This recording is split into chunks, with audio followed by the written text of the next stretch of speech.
There's a question many men have been carrying for years, one they've never dared to ask out loud.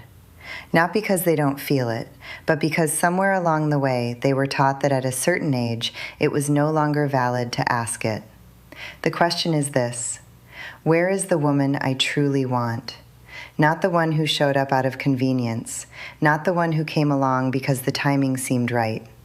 The one who actually fits who you are now, what you've built, and what you still have ahead of you.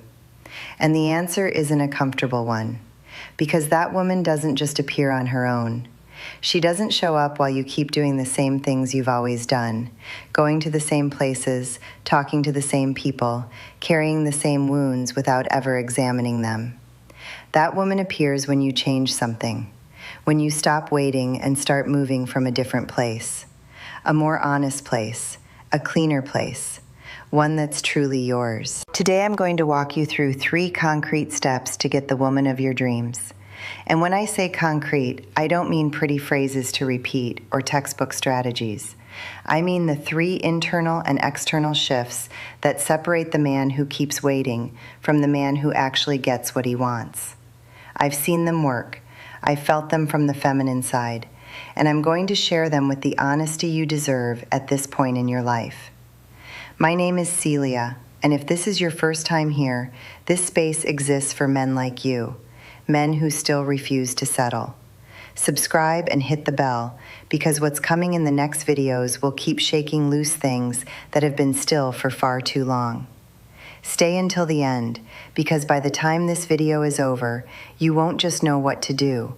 You'll understand why you haven't been able to do it until now, and that difference changes everything. Let's get started. Let's start at the beginning, and the beginning isn't where to meet her or how to talk to her. The beginning is something far more intimate, far more uncomfortable, and something most men never stop to do with real honesty. Knowing exactly what they want, not what they don't want. That part they have down cold. Years of relationships that didn't work, conversations that ran dry, women who were almost what they were looking for, but not quite. All of that leaves a long list of hard no's. But the list of what they do want, the real and concrete picture of the woman and the relationship they genuinely desire, that one almost never exists. And without it, you don't search, you wander. And the one who wanders doesn't find. He stumbles. From a practical psychology standpoint, there's a straightforward explanation for this. When a person lacks clarity about what they want, their attention system doesn't know what to filter for. They see everything and nothing at the same time. Or worse, they latch on to the first thing that vaguely resembles what they think they want, even when they sense deep down it isn't the right fit. And that creates a cycle many mature men know all too well. Relationships that start with hope and end with the same feeling that something was missing, something they were never able to name. Building a real vision of what you want isn't about making a checklist of physical traits or filling out a dating profile. It goes much deeper than that. It's asking yourself how you want to feel when you're with her, what kind of energy you want her to bring into your life, what kinds of conversations you want to have, what values need to align for what you build together to actually hold.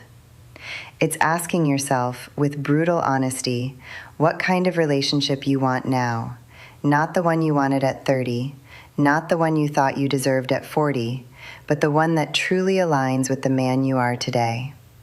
And once that's clear, something shifts in you. The way you look at things changes. The way you walk into a room changes. The way you listen when a woman speaks changes. Because you're no longer looking for just anything. You're looking for something specific. And the man who searches with precision finds far more easily than the man who searches with blind hope. I remember a man, Howard, 57 years old, who came to me completely convinced that his problem was a lack of opportunities, that he wasn't meeting the right women, that the places he went didn't help, that life wasn't putting anything in front of him. But when I asked him to describe the woman he wanted, he went quiet for a long moment. And then he said something that stayed with me, that she be a good person. That was it. After 57 years, several relationships, knowing perfectly well what he didn't want, the only thing he could say about what he did want was that. And right there was the whole problem. Because a vision that vague doesn't attract. It doesn't guide you. It doesn't put you in motion toward anything real. It leaves you floating in a comfortable kind of waiting, dressed up as patience. So before taking any other step, take this one. Sit down with yourself and build that picture. Not for the world, for you. Because as long as you don't know with clarity what you want, you'll keep arriving too late to what you could have chosen in time. And now that you have that vision comes the second step, one that stings a little more. Because it's not about looking outward, it's about looking inward. And what you'll find there is the real reason you haven't yet gotten to where you want to be. You know what you want. You have a clearer picture of that woman and that relationship. And yet, there's something I need you to understand fully right now. Knowing what you want isn't enough if you're still working against yourself on the inside. There are men who have everything it takes to get the woman of their dreams.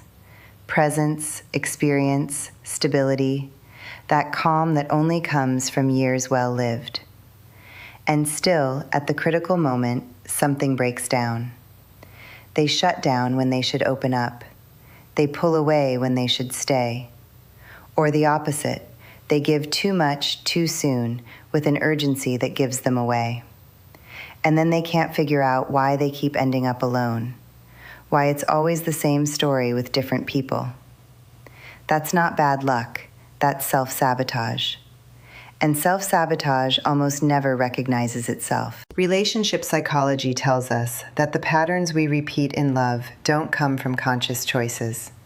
They come from wounds that never fully healed, from a relationship that ended badly and left behind the belief that opening up is dangerous, from a betrayal that taught you that trust comes at too high a price, from years of feeling not enough inside a relationship that was never right, years that quietly became the inner voice saying, "You don't deserve better." Those wounds don't disappear with time. They disguise themselves. They become personality, attitude, the way you treat the women who could actually love you. Identifying your own barriers isn't an act of weakness. It's the most courageous thing a mature man can do. Because it means looking, without excuses, at what you've been carrying with you. Asking yourself which of your behaviors push away what you desire. In which moments you react from fear instead of from strength. Which wounds still shape the way you relate to women. And above all, which version of yourself you're projecting when you're close to someone who truly matters to you. Healing doesn't mean forgetting. It doesn't mean what you went through wasn't real or that the pain wasn't legitimate. It means deciding that what happened has already served its purpose, that it taught you what it had to teach you, and that from this point forward, it no longer gets to make your choices. Because as long as an old wound is still making decisions on your behalf, you're not free. You think you're choosing, but you're really just reacting. And the man who only reacts doesn't build anything. He just survives. When a man comes to a woman from a clean place, without unnecessary defenses, without hidden urgency, without wounds that make him act strangely in the moments that matter most, that is felt. It doesn't need to be said. It's in the way he listens, in the way he holds a difficult conversation, in the way he handles silence. And that presence, that emotional steadiness he radiates without even trying, is more attractive than any seduction technique you've ever come across. So this is the step no one wants to take because it demands honesty. But it's the one that makes the difference between the man who keeps searching without finding and the man who finally gets to where he wants to be. And now, with that inner clarity, with that cleaner and more honest version of yourself, comes the third step. Because knowing what you want and doing the inner work means nothing if you're still waiting for life to bring it to your door. The last step is the most active one, and it's also the most liberating. There's a very elegant trap that many men fall into after a certain age. a trap that disguises itself as maturity, patience, wisdom. And it goes like this: believing that if you're good enough, if you have enough value, if you've done enough inner work, life will eventually put what you deserve right in front of you. That all you have to do is wait calmly. That is a very comfortable lie. Not because the inner work doesn't matter. We've already seen that it matters more than most people believe. But because the woman of your dreams isn't looking for you in your living room. She doesn't appear in the same places you've always gone, among the same people you've always known, through the same routine you've always followed. Appearing requires you to move, to put yourself out there, to actively and intentionally create the conditions for an encounter to be possible. From a behavioral psychology standpoint, this is basic. Relationships don't happen by destiny. They happen through proximity, repetition, exposure. We fall for the people we run into, and if you always run into the same ones, the result will always be the same. Stepping outside your comfort zone at 50 doesn't mean doing what you did at 20. It doesn't mean going to places that don't suit you or forcing situations that feel foreign. It means expanding your radius, spending time in spaces where people share your interests. A workshop, a class, a book club, a hiking group, a cultural event, a dinner with new people you were invited to but turned down because staying home was easier. It means saying yes more often. It means moving with that same selective, grounded energy you've built on the inside, but now directing it outward into the world. And here's something women don't often say out loud, but is completely true.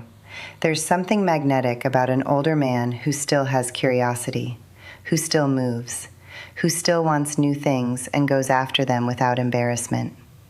That vitality, that openness that hasn't given up on growing, awakens something in us that comfortable stagnation never could. You don't need to be the youngest person in the room. You need to be the most present. But there's something more subtle I want you to understand. It's not just about being in more places. It's about showing up differently in the places you already are.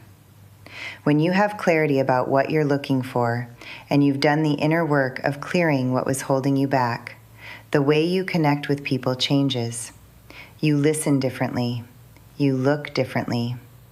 You no longer walk into a conversation trying to prove anything. You walk in to discover. And that energy, that presence without anxiety, without an agenda dressed up as interest, is exactly what makes a woman want to know more about you. So this is the third step. And it's also the one that closes the loop. Because knowing what you want means nothing if you don't move toward it. Doing the inner work means nothing if you stay still. Movement is the final piece. And when all three steps work together, clarity, healing, and action, you're no longer searching for the woman of your dreams with a sense of hopelessness. You're becoming the man that woman is looking for without even knowing it. And here we reach the end of this journey. But not the end of what you can do with what you learned today. 3 steps. They sound simple, but they're not. Because each one requires something that's in short supply. Honesty. Honesty to look at yourself and know what you truly want. Honesty to recognize what you've been carrying that's still holding you back. And honesty to admit that if you keep waiting without moving, what you want isn't going to come on its own. What you discovered today isn't a formula. It's a different way of standing in front of life and in front of women. One that doesn't come from desperation or technique, but from clarity and self-respect. And that changes everything. It changes how people see you. It changes how you feel when you walk into a room. It changes the quality of the people who start choosing to stay close to you. My name is Celia, and this space exists because I believe that men like you, the ones who still feel, the ones who still want, the ones who still dare to look for something real, deserve to hear the truth. Not what calms them down, what wakes them up. If you made it this far, I want to ask you something. Write in the comments the phrase, "I'm going after what I want," and tell me where in the world you're watching from. I want to know who's taking this step with me. I want to know who I'm walking alongside. And if you haven't subscribed yet, now is the time. Hit the bell. The next videos are going to keep going deeper into everything we barely opened today. Because this isn't the end. It's the beginning of a version of you that was already ready. It just needed someone willing to say it out loud. See you in the next video.